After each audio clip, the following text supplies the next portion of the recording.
Welcome back to another day in the life with me, Illegal Mist. The news just popped up. Thanks to Nubkex over here, I was able to kind of see really quickly before I started this video. There's a new fusion coming out in a week from now.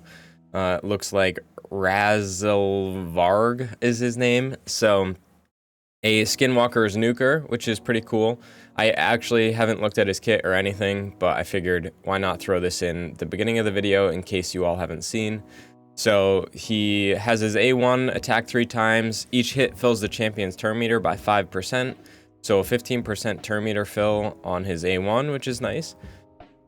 His A2 attacks all enemies, 100% chance when booked of placing a leech for 2 turns, and then heals this champion by 10% of their max HP for each leech debuff placed by this skill.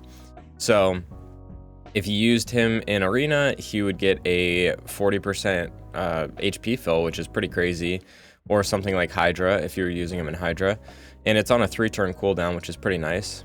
His A3 attacks all enemies, places increased speed and increased accuracy on all allies before attacking, and that's on a 3-turn cooldown as well, so that sounds pretty cool. And then his passive, which I can't really read it all because Nubkex is in the way, but looks like it's any increased speed buff placed by this champion increases their speed. I'm not sure exactly. I wish that they would actually release this sort of stuff with... Oh, here we go. Boom, there we go. I wish they would actually release this sort of stuff for everyone, like when the content creators released it as well, because those of us that aren't content creators can't make videos on it, and we have to go to other content creators' videos to make stuff on it, which is weird because, like, I checked Raid's official YouTube, they don't have anything on this champion, so... But so for his passive, each increased speed buff placed by this champion increases their speed by 5, stacks up to 100. So interestingly, this champion actually sounds really good for Fire Knight because I'm not sure exactly how it's going to work, but if each increased speed buff placed by this champion increases their speed by 5, I would think that sounds like for any champion, not just him. But I guess we'll kind of have to see. Maybe in these videos they say, but if you could do that on Fire Knight, you know, you get a team that's relatively slow, or, you know, the waves take a while. He's able to go in, place a bunch of increased speed buffs. You know, like if you can get your champions up to 250 speed, you get this. He has to place it 20 times or something like that, which he'd probably be able to place it 10 times before you get to the boss. It sounds like actually a pretty solid champion for Fire Knight to me. The leech might help you sustain if you are dying from the boss hitting you, if you bring in a champion that can revive or do something that, you know, keeps your team sustainable. But yeah, interesting enough. It would be kind of cool if he had some sort of breeze mechanic as well, but not sure. So that is the fusion. I'm going to watch that video after, and then I will kind of give you all my full thoughts. Let's do this. So we're back in. So yeah, definitely go check out Nubkex's video to see how that's fully playing out. Because like I said, I didn't even watch the video. It just went live. So yeah, let's do a live arena battle really quick. I can kind of talk with all of you about what I'm thinking. We had won the last 7 of our battles, 7 out of our last 10 battles, but I think it was just kind of a luck streak because before that, we were on a major losing streak. So I've actually been bringing in Cardiel. I think he's a really good champion for support as well as giving you extra damage. So we'll do this. I will bring in Baron because I don't know what kind of champions they're bringing in. And Georgia's more than likely going to be the one we ban. Unless they have Taurus.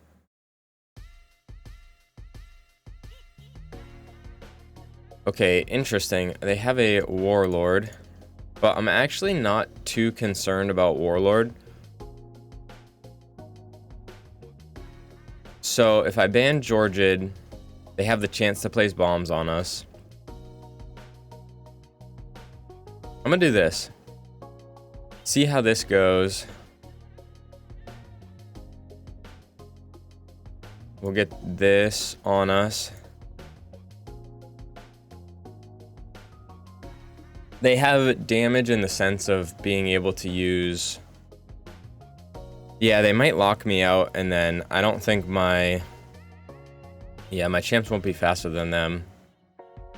Baron will be able to come in with his A1, though. I don't know. It's going to be interesting.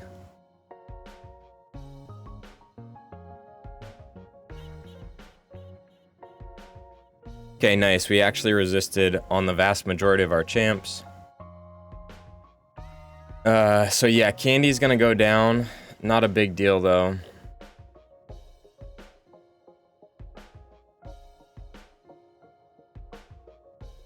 As long as we have Baron.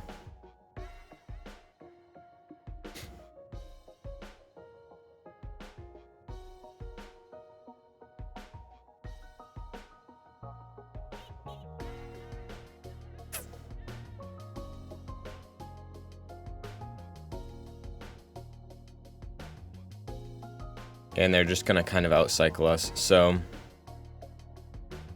definitely a tough one for us to win, I think, but you never know. I do think I think I struggle with my Baron as well. He's so slow that the enemy, I mean, they've taken so many more turns than us now.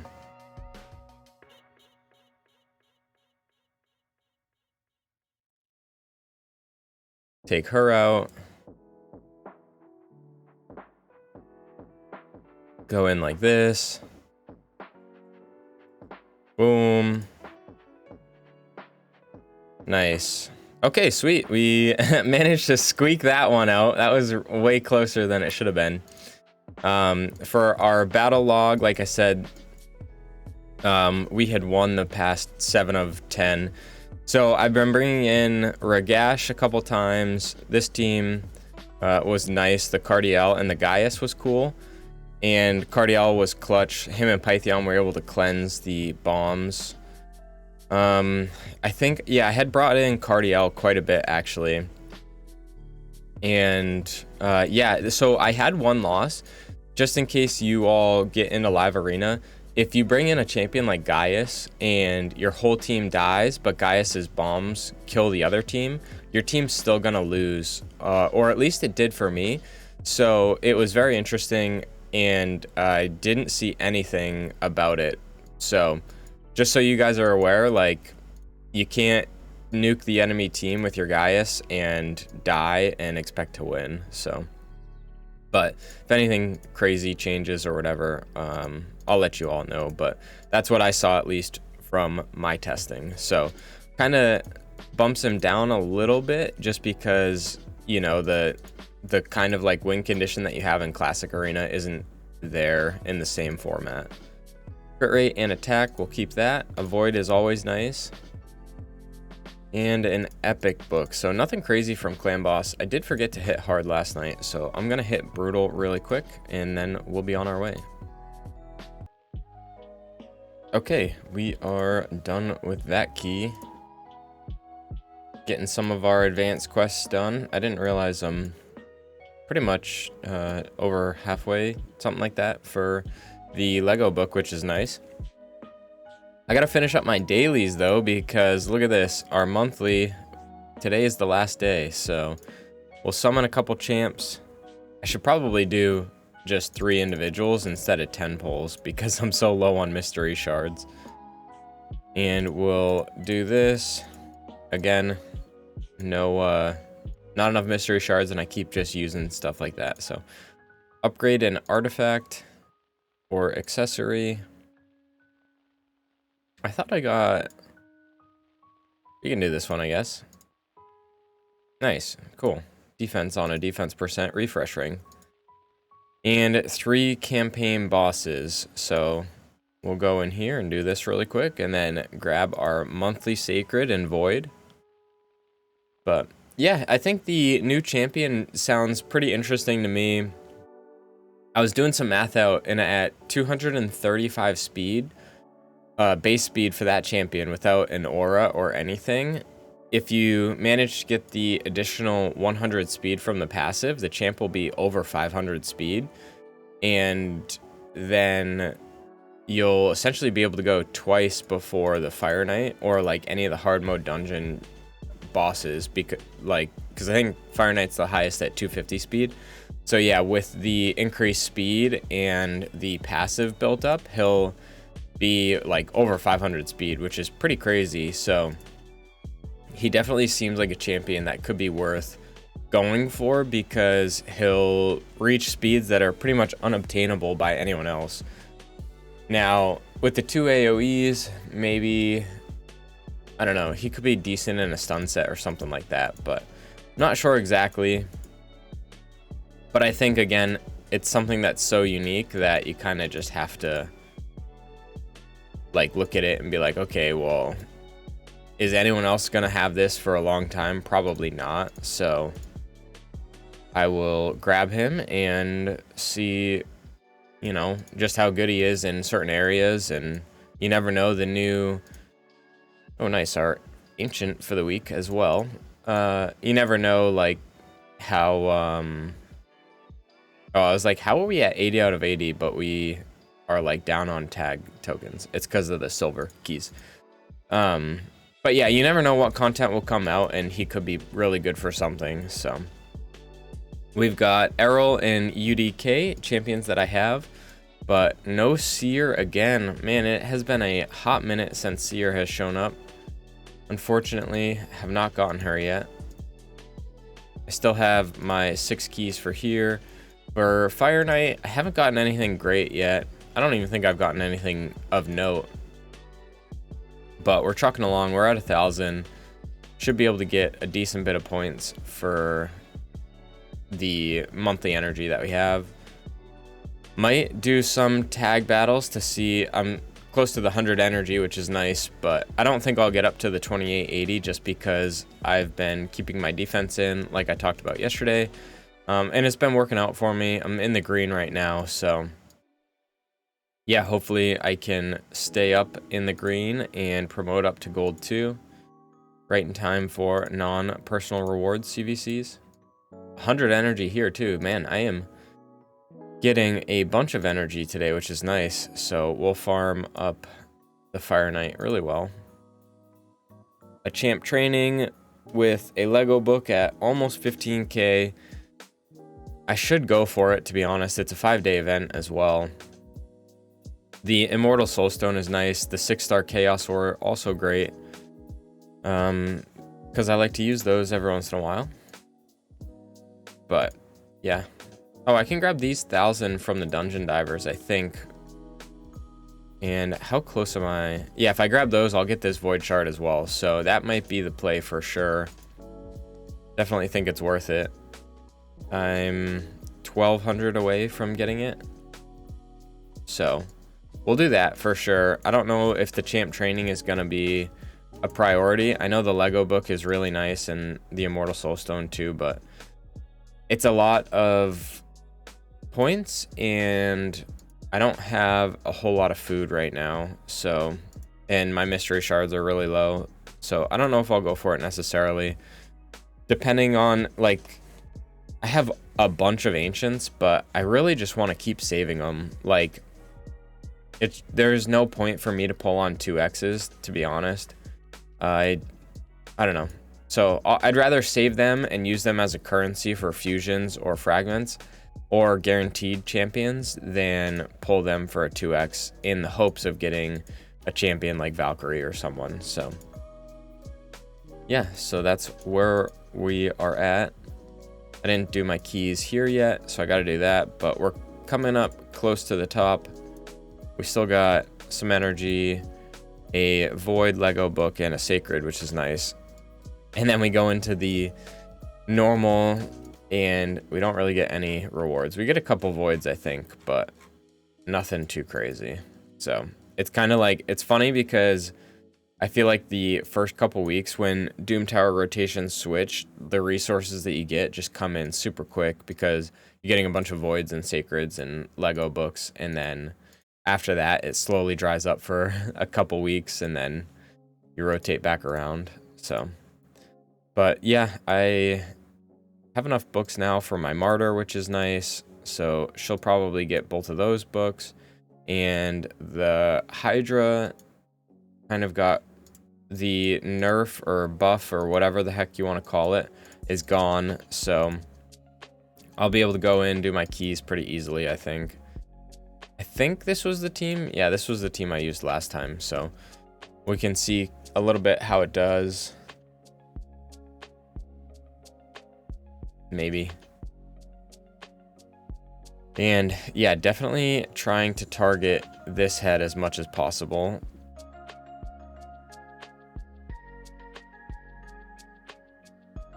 It's honestly, it's kind of funny because 2 Hanorok in here in a Relentless set makes it so that the Head of Torment isn't as big of a deal. There's every once in a while, like, my champs will get True Feared, but I think, like, for the most part, it doesn't really affect them too much. And Geo with the Head of Wrath is kind of like, it's almost like a buff for your team, so it's really nice. Just does a bunch of damage. But such a fun team. Like, I'm so glad that I made it and that it actually worked how I was thinking too, so. I haven't tried them on a lower difficulty either, but I would imagine that they would do really well.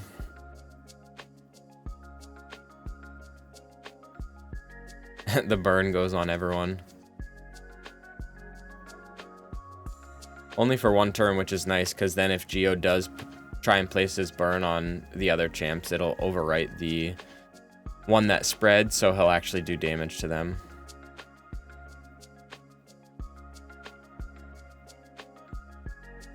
But yeah, it's pretty nice. I think having Mighty Uko in the team is really nice for helping it be auto as well, because he'll place the block buffs more consistently on the Head of Wrath than just 2 Hanorok, because we place so many debuffs on the enemy that it can be hard for her to spread it. We did get it there though, which is nice. So I'm hoping I will do the free regroup, but I'm hoping this week I can go and test a little bit more with other champions. It is a little more difficult. I kind of have to have 2 Hanorok or Sham in the team because the Head of Torment comes out immediately, and with the AoE champions, you need some sort of way to get around that. But yeah, it's pretty fun. I guess I could probably put Mighty Uko in the lead for the increased speed, but I like the defense too.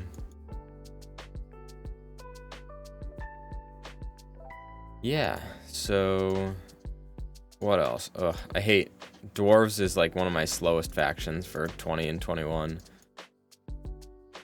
So yeah, that's pretty much all we've got going on. I will spend my energy and kind of get out of here, but oh yeah, I've got a whole bunch of stuff. So my RSL helper, I don't think it knows what to do with mythical pieces, so I've been trying to be extra cautious about not selling mythical pieces, and in doing so it keeps a lot of trash pieces, so I kind of have to go in and do the work manually until the 3.x version gets mythical stuff. I know the beta 4 point whatever one has mythical already integrated into it, but the 4.x, like the beta version, doesn't have multi instance or whatever, and because I've been running 2 accounts, it is something that I kind of need. So, you know, I get the drawbacks of one but the positives from something else in it. So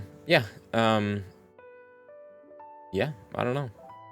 We're looking good though. I think we're primed pretty well for a fusion or fragment event, whatever it's called. Hopefully the epics are pretty cool and one of them is decent for somewhere else, but I'm just gonna be farming up some Fire Knight, and that's gonna be it for me. So I'm not gonna submit you all to watch the runs. I ran my Fire Knight 25 speed team to see how it did. It was like a minute and a half, so Lydia didn't land one of her decreased defenses, so it took a little bit longer, but I figure I'd rather run Fire Knight hard for the increase in legendary and mythical pieces and all that. So yeah, I'm gonna get out of here, run these, and do some work on a Clanmates account to try and get him a Fire Knight hard team. But that's all I've got for you. I hope you guys enjoy the video. I hope you have a great day, and I will catch you all in the next one. Peace.